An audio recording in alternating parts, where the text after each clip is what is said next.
যে এই গণতান্ত্রিক অধিকার প্রয়োগের মধ্য দিয়ে ওই নেত্রীর হাতটাকে আমরা আরো বেশি শক্তিশালী করব। কি বলেছে?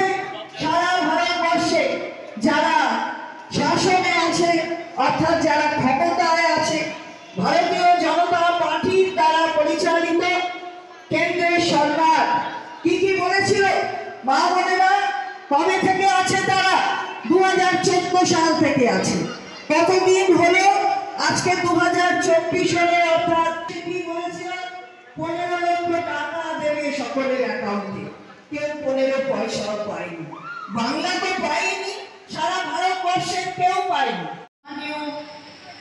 বিধায়ক কানাই বাবু আপনাদের কাছে একটু আগেই তার বক্তব্য রেখেছেন এবং এলাকায় কি কি উন্নয়ন হয়েছে সে কথাও সবিস্তারে আপনাদের সামনে তুলে ধরেছেন এখানে। এবং আরেকটি বহরমপুর মুর্শিদাবাদ, এই দুটি সাংগঠনিক জেলারই সভানেত্রী তারা এখানে উপস্থিত আছেন। হালিমা জঙ্গিপুরের সভানেত্রী, ফাতেমা বহরমপুরের সভানেত্রী, তারা এখানে উপস্থিত আছেন।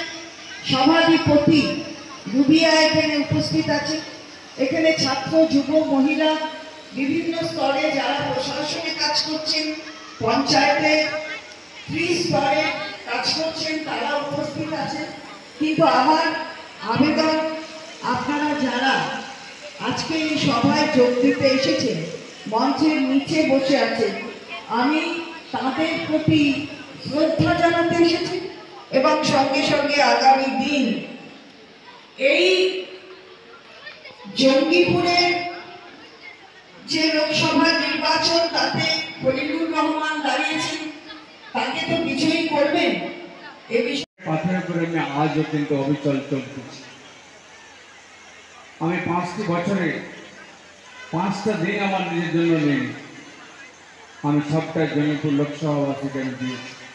এমনকি পবিত্র ঈদের দিনটাও আমি বাড়ি থেকে বেরিয়ে জঙ্গিপুর লোকসভাবাসীর কোনো না কোনো কোথাও পৌঁছেছি। উন্নয়নের ক্ষেত্রে আমি কেন্দ্রীয় সরকারের কাছ থেকে অভিষেক ব্যানার্জি, অভিষেক ব্যানার্জি, তৃণমূল কংগ্রেস, তৃণমূল কংগ্রেস, লড়াই লড়াই লড়াই চাই, লড়াই লড়াই